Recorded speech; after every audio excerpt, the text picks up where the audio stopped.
ఇప్పుడైతే నేను ఈ అమౌంట్‌ని తీద్దాం అనుకుంటున్నా. 9 స్పిన్ అయితే చేసేసా. ఏమొచ్చిందో చూద్దాం. పర్వాలేదు. సెకండ్ స్పిన్‌లోనైనా ఇస్తాడేమో చూద్దాం. నాకు తెలుసు గరేణి బాబాయ్ మంచోడు. ఈ స్పిన్‌లో ఖచ్చితంగా ఇస్తాడు.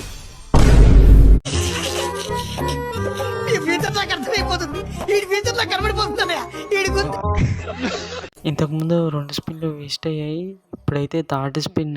ఈ స్పిన్‌లో ఖచ్చితంగా ఇస్తాడు మామ. నాకు గరేణి బాబాయ్ మీద నమ్మకం ఉంది. ఖచ్చితంగా ఇస్తాడు. మీరైతే సబ్స్క్రైబ్ చేసుకోండి. ఖచ్చితంగా ఇస్తాడు. నాకు నమ్మకం ఉంది మామ.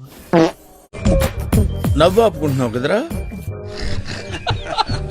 కనీసం ఈ స్పిన్‌లోనన్నా వస్తుందేమో చూద్దాం మామ. ఇది పోయినట్టే.